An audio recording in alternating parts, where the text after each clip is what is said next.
Bonjour, j'avais envie de partager avec vous sur l'importance de me trouver aujourd'hui parmi les hommes. Aujourd'hui, j'organise avec un ami des stages pour hommes, puissance d'hommes. Pendant un temps, je proposais des tentes blanches quand j'étais sédentaire, des groupes de parole pour hommes. Je participais beaucoup à des stages de tantra pour hommes. Et je me rends compte que tout ce groupe d'hommes répare quelque chose en moi. Quand je regarde loin dans le passé, ma relation avec les hommes, avec les garçons, quand j'étais plus jeune, était fidèle à ma relation avec mon père. Je n'avais pas de problème avec mon père, je cherchais mon père. Mais lui, il semblait avoir un problème avec moi. J'étais peut-être un mauvais souvenir de son premier mariage. Peut-être il n'a pas su gérer la douleur de me perdre quand j'étais un petit garçon et que je partais avec ma mère aux Pays-Bas et que je quittais Israël. Peut-être il n'a pas su gérer des enfants, des femmes différentes. Peut-être il était en colère. Peut-être il ne savait pas gérer ma demande.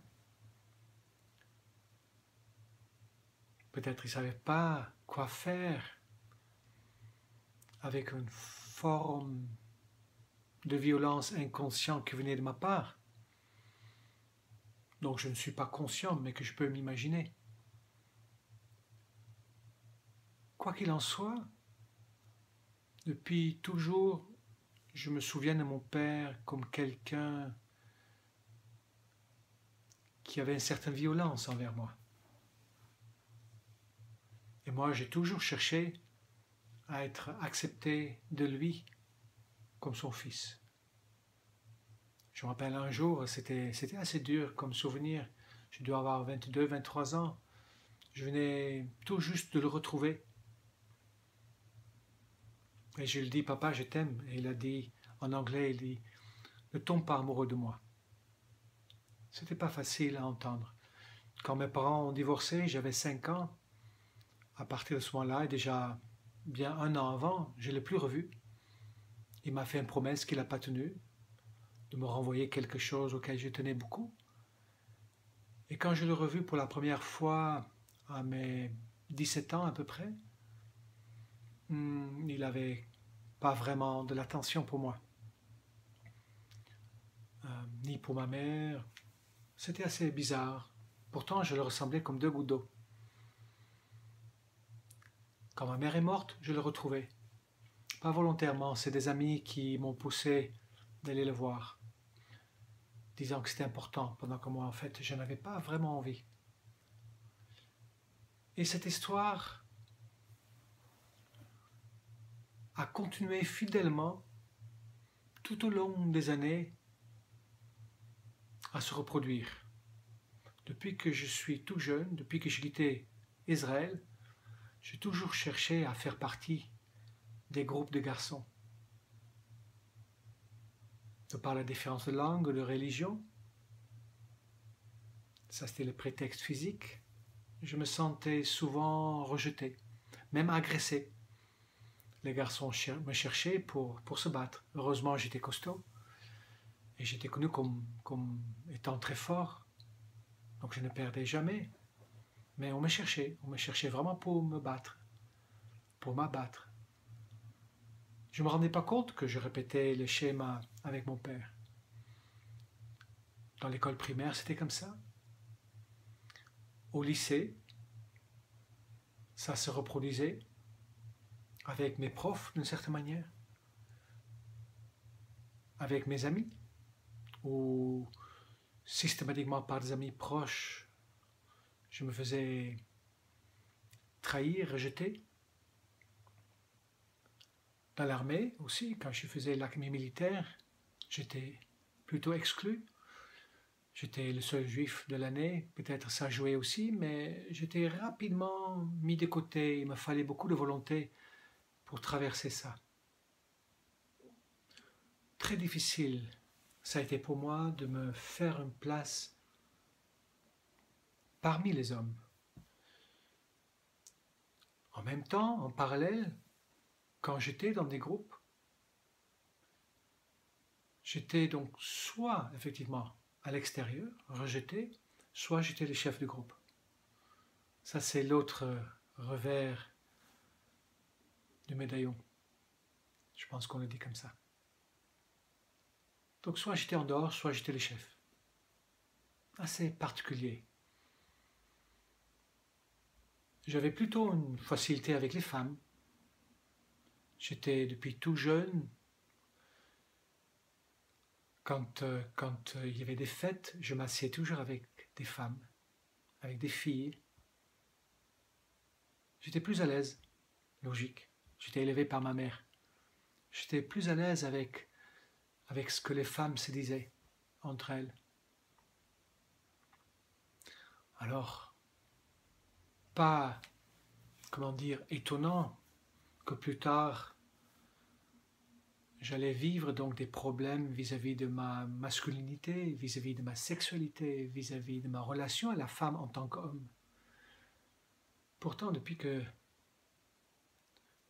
j'ai 27 ans, j'ai rarement vécu seul. Oui, il y a eu des périodes, mais j'ai beaucoup vécu en couple. Et je pense que chaque couple c'est, comment dire, scratché. Chaque couple n'a pas réussi justement à cause de ça, à cause de manque de père. Le père est important pour un garçon. Si mon père m'aime, j'ai forcément plus facilement une bonne estime de moi. Si mon père me trouve fort et beau, je vais forcément plus facilement réussir. Si je ressemble à mon père et je suis fier de mon père, je peux me créer une image de l'homme positif. Et si je le ressemble, je peux créer une image de moi-même positive. Je me suis fabriqué une image quand j'étais jeune. Une image qui, comment dire, qui a été détruite quand je l'ai revue à 17 ou 18 ans. Mais j'avais une image de mon père qui était dans l'armée et qui allait un jour revenir me chercher.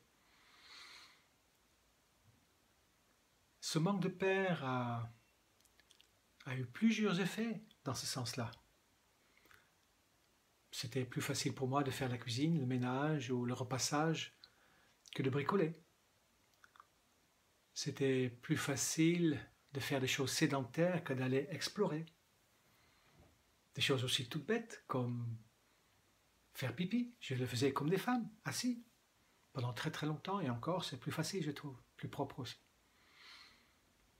L'absence du père m'a empêché d'apprendre comment explorer, comment habiter mon territoire, parfois même comment m'habiller.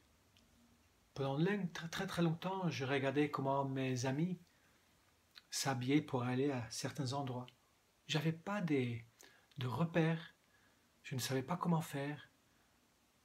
Ça avait comme effet que quand il y avait des échecs avec des filles, mais je le prenais très à cœur.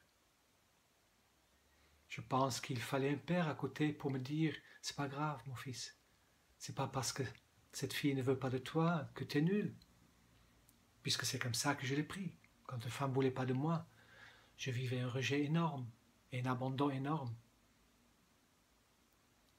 Beaucoup de choses me manquaient. Je pense que c'est quand j'étais officier dans l'armée où les choses ont commencé à tourner. Quand j'ai eu mon diplôme d'officier et j'étais lieutenant, Mon tout premier commandant, c'était un capitaine que depuis 4-5 ans je revois quand je vais à Amsterdam. Et cet homme, sans le savoir, je lui dis plus tard, mais sans le savoir, il m'a donné cette place. C'était lui le capitaine et moi le lieutenant. Il me faisait confiance. Il me laissait me déployer. Très rapidement, je faisais son travail.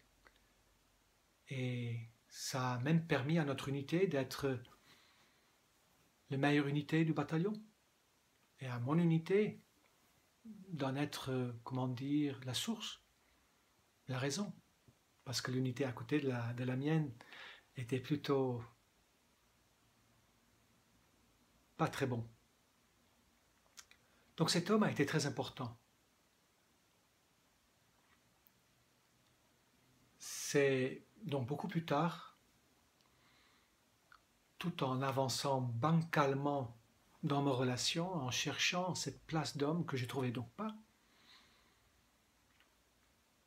J'avais plutôt donc effectivement une yin, un féminin très développé, tout en ayant quelque chose de rigide, de l'armée peut-être, quelque chose de droit, quelque chose de figé,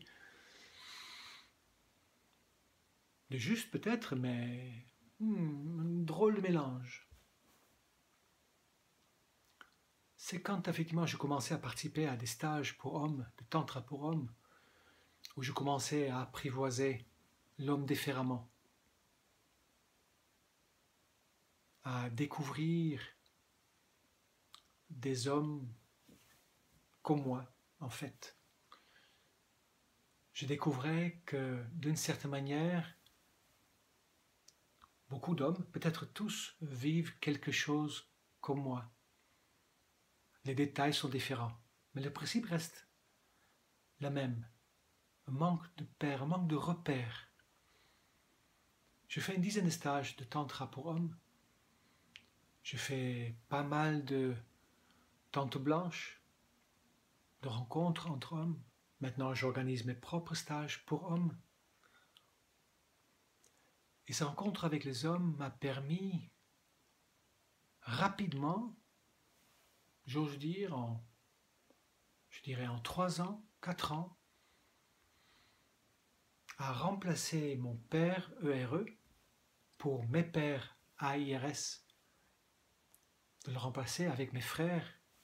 Chacun de ces hommes que je rencontrais m'a permis de me valider à des endroits, à me reconnaître, à me reconnecter avec une partie de mon masculin. Aujourd'hui, plus que jamais, je suis conscient de l'importance des hommes, de ce réseau d'hommes qu'on peut créer entre nous. Et bien sûr, ce que je dis pour les hommes, je le pense également pour les femmes entre elles. Comme si nos pères ne nous transmettent pas ce dont nous avons besoin, et les mères aux femmes. Et comme les pères ne le transmettent pas, on peut le trouver entre nous.